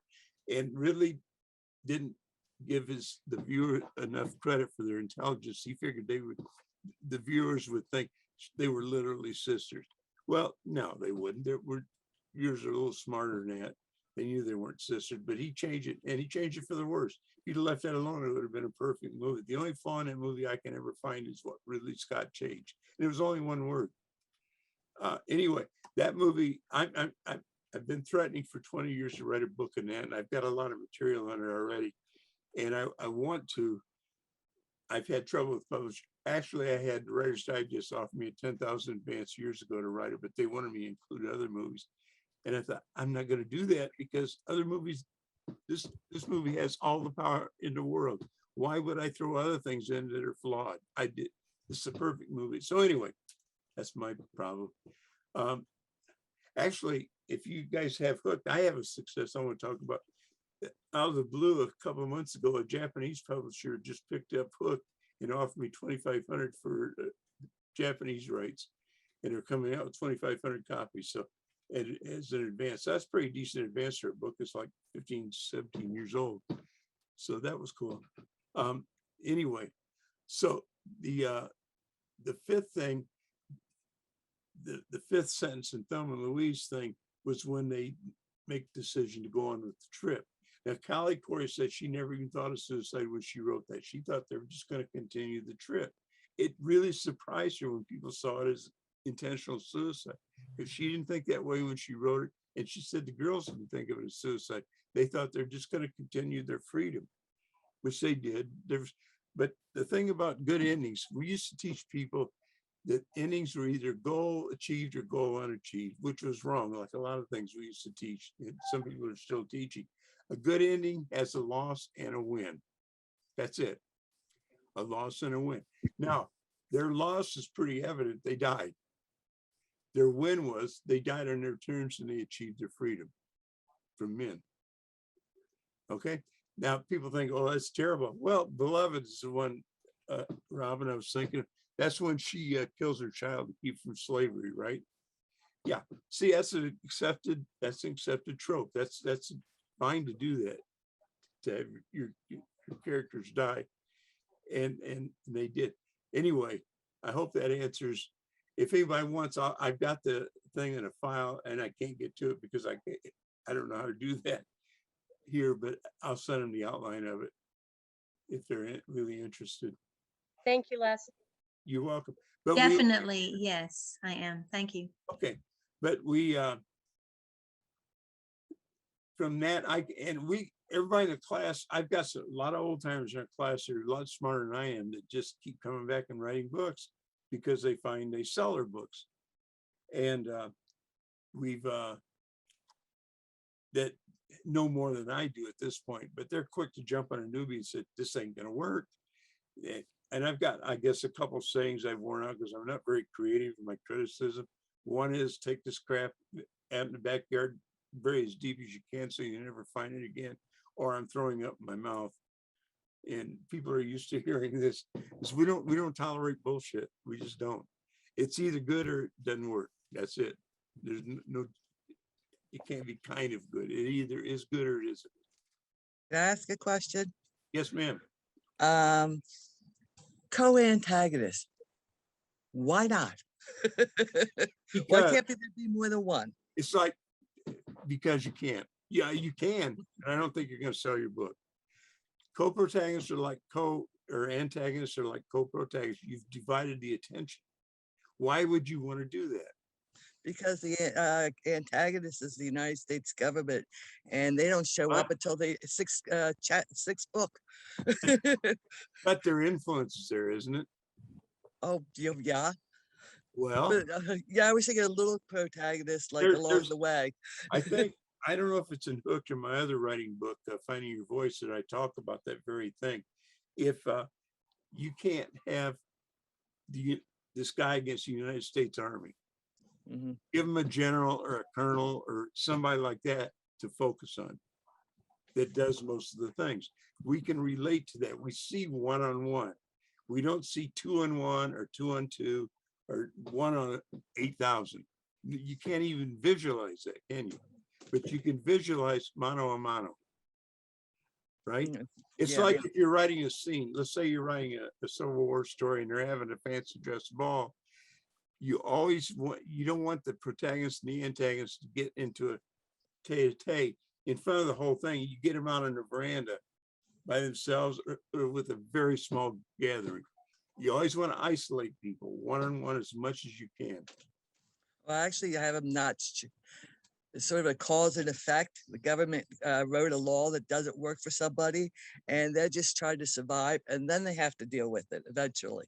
So it's like you really don't see the government, the senators, the contact point. You don't see him for a while. That's why it's like I was doing little guys. That's fine. That's fine. Okay. You don't have to see him, but usually there'll be an emissary. There'll be a sheriff, or there'll be a colonel or somebody that has to do this to him, right? That has a vote or do whatever. It was a vote. Okay. United States law. Somebody has to enforce that, right? An individual. All right. There's your antagonist. Okay. That makes sense. Les? Yes. Yeah. Where we? Right here. Oh, Cheryl. Okay. Yeah, hi. Anyway, based on what you're saying about that, the screenplay for LA Confidential, when I was studying that in screenwriting classes, they talked about the gamble of having 3 protagonists. You know, they chose 3 unknown actors really, and 3 protagonists. And I thought it worked. Did it work for you? I've seen the movie. I haven't read the screenplay, but I can't remember. Okay. But again, what I'm trying to tell you guys and in my classes is things to avoid or things to do to have a better chance. That doesn't mean if you break those rules or you don't follow up, that it's not going to get published or anything. There's no such thing as a perfect novel, never been written. All right. There's always going to be a flaw. What I'm trying to do is have most people avoid those roadblocks. Okay. That's what I'm not saying it doesn't work, but I would dare say if I looked at it closely, I'd find they didn't need that many. And it may have diffused the attention more than they wanted. It's like it's like in Thelma and Louise. How many people are nasty to her? The truck driver, the cop, they're not antagonists. They do antagonistic things, but they are not antagonists. They're all the same guy. They're all Daryl. The only antagonist is the guy that spends his life the entire time opposing their goal. And that's Hal the cop, who's trying to catch him for their own good. Not a bad guy, not doing a bad thing. He's just that's the only definition that makes any sense to me. When you start putting moral values on things, you lost me. It doesn't work. Thank you. You got Snidely Whiplash, Dudley Do Right, and you got a cartoon. And I'll have to go look at it now. You've intrigued me, but I don't even know which characters. If you could send me an email or something, tell me, I'd be glad. As far as screenwriting classes, where'd you take them? UCLA. Oh, that's the program I used to teach in the writers program. Oh yeah. Yeah, Okay. I took when you teach there, you're allowed to take other classes for free. So I took Steve Duncan's class. He teaches at Loyola now, and I was in class one day, and he emailed me. He says, "Let's drop out of this class." I never even read a screenplay. He says, "Get one book and one book only." He says, "Get David Trotier's book, The Screenwriter's Bible. It'll show you format. That's all you need." So I did that, and I wrote my first screenplay in 2 days, literally 2 days. One day I spent 8 hours on it. put it aside for about 2 weeks, picked it 5 hours more. I wrote the rest of it, sent it in, and it was a finalist in the Nichols Awards. I think screenwriting is like coloring, like an artist with crayons. I think it's so simple, so easy. I do, but I can't. I've written 3, and 2 of them I've sent out to contest. This one was a finalist in the Nichols, which, as you know, is a big deal. And in fact, I met Greg Beals, who was the head of that in Austin, right before they announced the finalists. And he said, and I was introduced to him. He's the head of the Nichols. He says, Les, I just had your script on my desk this morning when I left LA. He says, I got to tell you, and this is before I knew I was a finalist. He says, if this would have been last year, you would have won. But he says, there's no way you're going to win this year because this is too close to the way last year's was. And they never picked 2 in a row that are the same. And he was right. Next day it came out, I was a finalist. Well, I didn't go any farther than that, but that's still pretty good. The second one I wrote was based on, and that was based on my first novel. The second one I wrote was based on another novel, a comic, a black comedy. And that was a finalist in the Writers Guild Award and Best of Austin. But I don't write them anymore because Hollywood is full of ageism. If you're over 35, you've got tough going to ever get anything published or everything taken. If I was going to jump back into that now, I'd send my son out. He's only 30. He's got a couple more years where they'll listen to it. Old guys like me, even when I was 50, 60, they ain't going to listen to it. And I knew people that were head of MGM, Warner Brothers, people like that were close friends of mine. Ain't going to happen. It's a big ageism thing in Hollywood, and it ain't going away. Most of the executives are in their late 20s and early 30s. Most of the executives are. Yeah, they don't know anything. They don't care. That earlier we were talking. I think we were talking about the 3 antagonists or whatever. The thing you have to be aware of in movies is you got an $80 million budget. You got a screen that's, I don't know, 20 feet high. Characters are 20 feet high. You got all kinds of production values. It doesn't even have to be good. That'll overwhelm you right there. And they know that. It doesn't have to be that good. Look at what they're putting out. Marvel Comics, superhero crap. I'm sorry. It's crap. But it's like my first book was about a teenage boy. And that's in the old days when we didn't have the internet and you had to send it out snail mail. And I think it's the 83rd publisher I sent it to took it. And I was going alphabetically. It was University of North Texas Press. I was in the U's. I didn't have far to go. And I said, if I got to 100 and hadn't sold it, I was going to give it up and just start sending something else in. And the way it got published was total accident. A week before, I was invited to be in a workshop with the gal that was Michael Chevron's agent. I can't think of her name now. Anyway, he's the one who wrote Mysteries of Pittsburgh, and he's bestseller, literary guy and everything. And she said, Les, I read your novel, and nobody's taking it, are they? They're reading it, but they're not taking it. I said, yeah. She said, Michael had the exact same problem.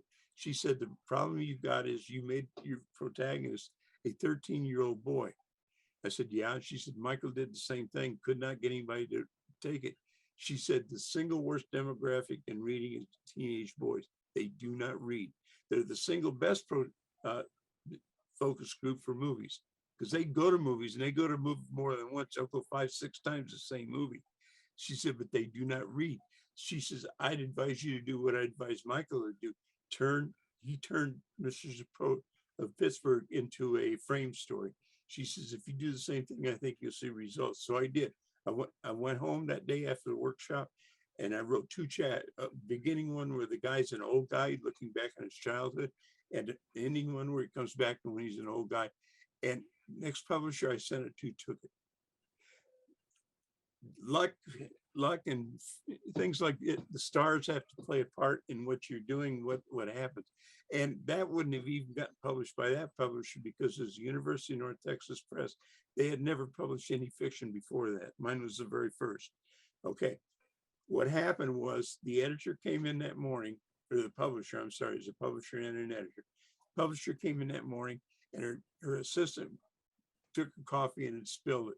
Had to go make a new pot. So she had 10, 15 minutes on her hands. She had a stack of manuscripts on her desk. Mine was on the top for some lucky reason. She picked it up, read first page, couldn't put it down. She would not have even looked at it. And the only reason she kept reading was in the first page, it mentioned the town Freeport, Texas, where it's set, where I grew up. It's also where she grew up.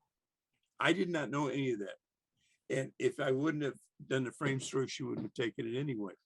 But anyway, she picked it up and she said I couldn't put it down, took to her. They decided to make mine the first fiction offering by the university. And it won a Violet Crown Book Award and a bunch of other stuff. It was the 83rd place I sent it to. I had 17 places left to send it to. And that's snail mail days where you mail the entire manuscript in and you include postage back. We could barely afford to eat sometimes. My wife is a saint. She would give up meals so I could send my manuscripts out. Today, they push a button, send an email, and they sent to 10 people. They're all exhausted. I don't get it. A bunch of wimps out there. It Well, really let's, are. well, let's, before you give everything away, I just want to plug your book. Oh, thank you. Yeah, and you should get this book. Les describes a lot of what he's talking about and more. Hooked. Write fiction that grabs readers at page one and never lets them go. And it's Writer's Digest. So very, very good. I was looking at lists to get writers to speak, and Les's was right up there, I think, in the top 15. And then I saw his biography, and I was entranced by it. So I want to say, yeah. Thank you so much, Howard. I have another book out that they sold out eventually, and I got the rights. And I guess I self-published it. My agent published it for me, called Finding Your Voice, which I think is very important too. Well, good. I know you've made a big impression on most all of us, if not all of us here, about the nuts and bolts of writing. And I do appreciate it, and we do appreciate it. And thank you so much. And I'd like to just ask Lynette Tucker to talk about next month and what we have coming, and before we break up. Lynette. Thank you, everybody. Before I Thank you, Les. Thank you so much, Les. Thank Our you. February speaker is going to be Angela Ruth Strong, and I'm going to read her bio off her website to give you a little idea of what's coming up. I've heard her speak. I found her extremely encouraging and inspirational. Angela Ruth Strong sold her first Christian romance novel in 2009, then quit writing romance when her husband left her. 10 years later, God has shown her the true meaning of love, and there's nothing else she'd rather write about. Her books have since earned top pick in Romantic Times, won the Cascade Award, and have been Amazon bestsellers. Her book, Finding Love in Big Sky, was just filmed on location in Montana and will air soon. She also writes nonfiction for Spirit-Led Women. To help aspiring authors, she's Idaho Writers, where she lives in Idaho, and she teaches as an expert online writer at Write That Book. So she'll be our speaker in February. Okay, well, great. Thank you, Lynette. And once again, Les, you've been just wonderful. It's one of the best meetings I think we've had. I'm trying to type out a message for you. Cut me off here. We won't cut you off. While, I'd like to put my while thanks Les in is too. typing, I'm sorry. Go ahead.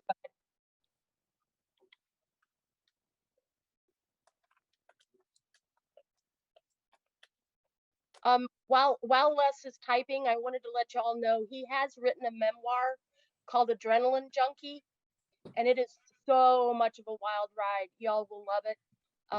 So take a minute and pick that one up if you get a chance. Well, thanks. Who did that, Robin?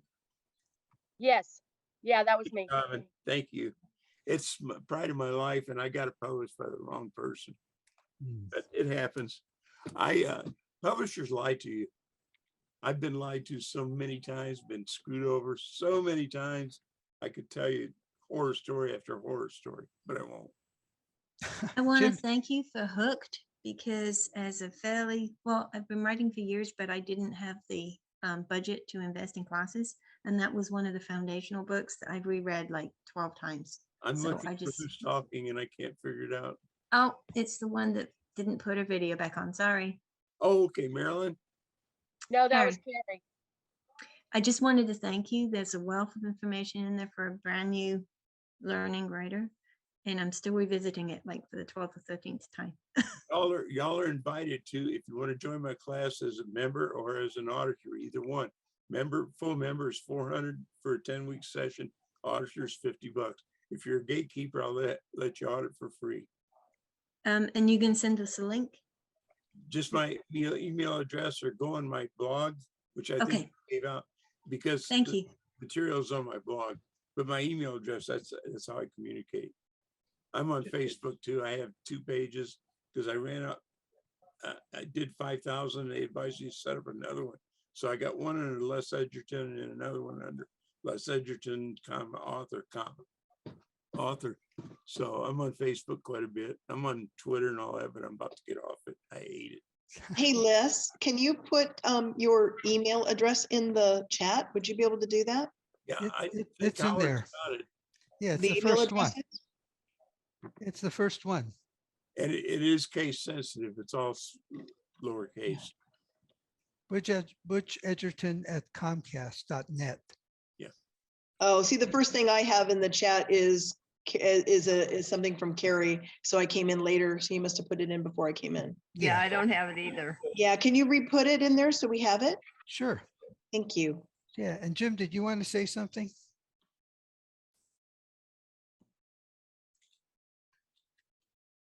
No, I just want to thank Les also. I thought it was a terrific presentation. The one thing you were talking about, those water cool moments, I was always thinking, and you mentioned it, the old time cereals that you and I would know about. Not so sure how many other people would know about them, but you and I would. And my wife knows about them. And we used to go every Saturday, and they would always end with a hero or heroine falling off a cliff or being blown up, and that's how the chapter would end. And I've done that. That's the way I tend to end my chapters too. And I always put it down to the influence of being of my mother and grandmother taking me to those Saturday matinee serials and seeing them, and they were fun, and they did always bring you back the next week. So did you ever watch? I think it was Lena, Queen of the Jungle. Jungle Queen was the name of it. Not only did I see it, I met the stunt man who was in it. Well, that's when I got stunned it for her. Oh wow! I got turned on to it because of sex. She was the sexiest thing I'd ever seen. So I had to go back to her loincloth. She was actually a big band singer. Really? Yeah. At any rate, but thanks again. I really appreciate y'all are great. You really are great. I misspelled half my word. That's why I can't communicate on a phone. It's like I have correct spelling and I didn't get a chance to. So forgive me. Well, Les, you're a treasure to the human race and to writers. It's just wonderful. Thank you so much for agreeing to come, and we loved having you. My pleasure. And I'm going to sign us off now, and everybody have a great weekend. I hope my shirt didn't offend anybody. I'm a Giants fan. I hate Dodgers. But you're I just thought it was interesting. We're Dodger fans We're here. Dodger fans. Too bad. I thought it was an interesting choice for a writing group. Bye-bye. Bye-bye, everybody. See you.